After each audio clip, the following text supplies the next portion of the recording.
What's up, everyone? Welcome to the video. Today we're going to take a look at how to replace the battery in this Toyota Corolla remote key fob. This Toyota Corolla key fob is going to use replacement battery CR2450, and I'll put a link in the description box of this video to where you can find these replacement batteries if you're in need.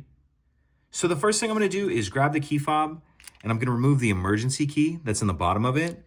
That's done by pressing this release on the back of the fob that my finger's on, and then the emergency key will pull out like that. Now, if we look in the space where this key just slid out of, you can see there's this notch right here that I'm touching with the end of the key. And if you notice, this key has a little bit of a lip on it. So what I'm going to do is take my key and push it in that notch. Make sure it's all the way pushed in. Then I'm just going to twist the key like I'm opening a lock.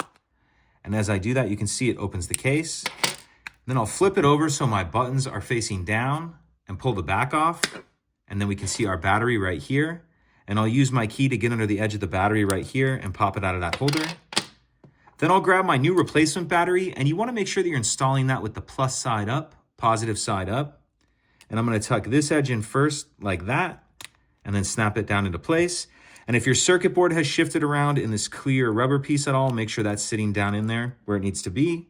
And then we can snap the two halves back together, slide the emergency key back in, and that's it. If you could take a second to like and subscribe, it helps us out, and I'd appreciate it. Thank you.